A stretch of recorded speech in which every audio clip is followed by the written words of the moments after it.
बात हुई थी? माँ से नहीं बात हुई थी, बस भाई से बात हुआ था। भाई से पिताजी से कब बात हुई थी आपकी? पिताजी से भी बात नहीं हुआ था, भाई बोला केवल फ़ोन करके। भाई बोला? हाँ, बोला भैया तुम जल्दी से आ जाओ। बोले कि बाबू देखो हम 4 बजे किधर नहीं आ पाएंगे।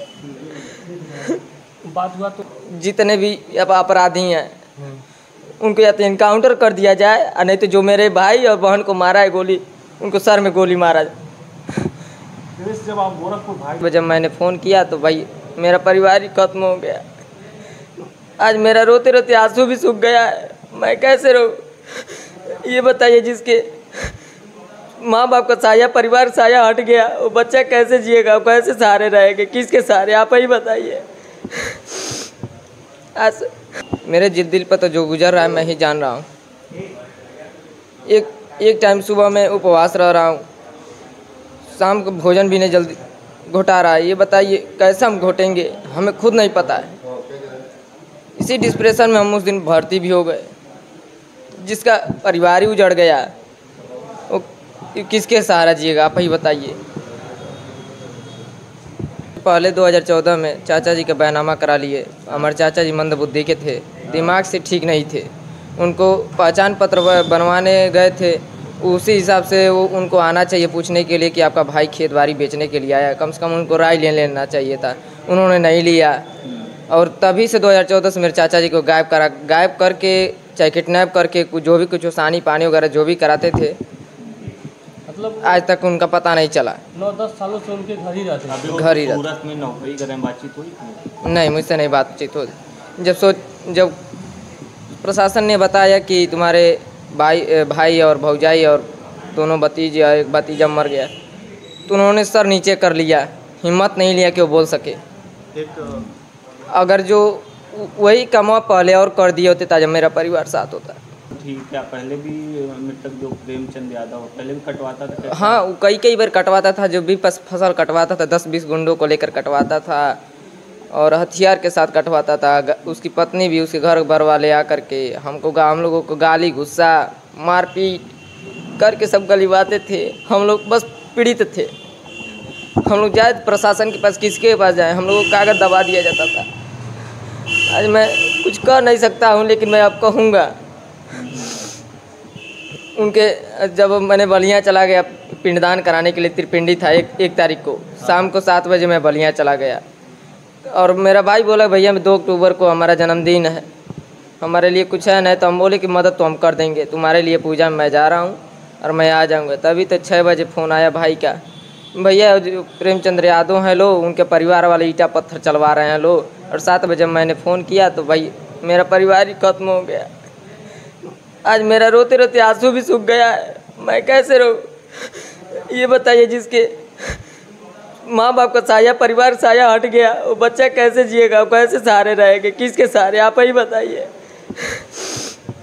आज दिवेश, आपके परिवार के ऊपर एक बड़ा आरोप लग रहा है कि इनके परिवार वाले ही प्रेम यादव की हत्या की है। नहीं, ये बिल्कुल झूठ बात है। कौन? उनकी जो बेटी है उसने कहा है कि आप मार के उसे भाग गए हैं, और सुबह बारिश हो रही थी तो आप कैसे जाते हैं वहाँ पे? नहीं, सुबह में नहीं गए थे हम। कल 1 तारीख को हम शाम को निकल गए। हम देवरिया आए थे, देवरिया से जाकर घर से देवरिया आकर के फिर बस धर के मैं बलिया के लिए चल पड़ा। 7 बजे बलिया में उपस्थित हो गया। अब जब सुबह में जगे तो हम कुछ त्रिपिंडी कराने के लिए, जब भैया बोले कि तुम तैयार हो जाओ, चला जाए, जजमान का फ़ोन आ रहा है, तो हमने कहा ठीक है मैं चल रहा हूँ। तभी फ़ोन आया उसी बीच, तो हमारे गांव का कोई लड़का है, हमें नहीं पता। देखिए उस समय हम खुद ही डिप्रेशन। सुबह आप अपनी बहन से बात किए थे, तो बहन आपसे क्या कह रही थी? बहन नहीं बात की, भाई ही बात किया। जो मैं सच है वही मैं बताता हूँ। अब आपको किस तरह के लोगों का सहयोग मिल रहा है? सहयोग तो बहुत अच्छे मिल रहे हैं, लेकिन देखिए आज भैया नहीं होते और जयप्रकाश निषाद जी नहीं होते, वही मेरे माँ बाप वही सब कुछ है। उनको कागज़ दिया गया, हम और हमारे जीजा जी दिए गए, लेकिन उन्होंने दिया प्रशासन में, तो प्रशासन उनको कागज़ दबा दिया गया। वो भी मेरे पास आए थे, बिलख करके दुखित भी थे, रो भी रहे थे। और जो हमारा भाई वो ज़िंदगी और मौत से लड़ रहा है गोरखपुर मेडिकल कॉलेज में, उनके बड़े लड़के विश्वजीत भैया जी जो जा भी रहे हैं काफ़ी मिलने के लिए, और हमारे सलम मणि भैया जी उस दिन नहीं होते तो मेरा समझिए मेरी ज़िंदगी नहीं बची। इसको एक जातिगत एंगल दिया जा रहा है ब्राह्मण और यादव का, इस पर क्या कहना है? देखिए जो कार्रवाई है वो सरकार कर रही है, ये सब जो भी जातिवाद है इस पे हम कुछ कह नहीं सकते। और जो श्री अखिलेश यादव जो जी भैया हैं, हमारे भी पीड़ित को समझे, हम भी पीड़ित हूँ। मान लीजिए हमारा पूरा परिवार चला गया, अब मैं कैसे जीऊँगा मुझे खुद ही नहीं पता है। क्या चाहते हैं अखिलेश यादव या शिवपाल यादव जी आपके पास आएँ और आपकी मदद करें?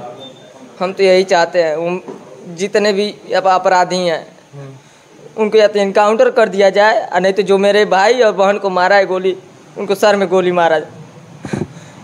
जब आप गोरखपुर भाई से मिलने गए थे, भाई उस समय क्या था? भाई तो देखिए उसका काफ़ी हालत ख़राब है, मैं जब तक पूर्ण रूप से ठीक नहीं होता तब तक मैं उसको घर नहीं ला पाऊँगा, उस स्थिति में मैं नहीं हूँ।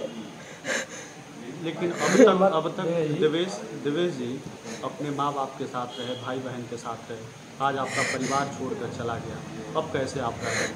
क्योंकि इस दुनिया में आपके ना भाई बाप माँ है ना बाप हैं, इस दुनिया में सब कुछ जो विधायक जी हैं श्री जयप्रकाश निषाद जी, वही मेरे माँ बाप, वही मेरे रिश्तेदार, सब कुछ है, वही मेरा जो भी करना हो वही मुझे करेंगे। से कब आपको आपसे भाई कह रहा था कि तुम जल्दी चले हैं, मार रहे हैं। हाँ जल्दी भैया, प्रशासन का फ़ोन कर, प्रशासन को हमने बहुत फ़ोन किया लेकिन प्रशासन नहीं जल्दी पहुंची, 1 घंटे पहले पहुंच गई होती तो मेरे माँ बाप जिंदा होते। बहुत ही दुखद घटना है। अगर कहा जाए तो इस देवरिया जिले की प्रशासन नाकाम रही, अगर पहुंच गई होती आज आपकी परिवार सारे लोग बच गए होते, बच गए, भाई बहन सब लोग साथ में होते।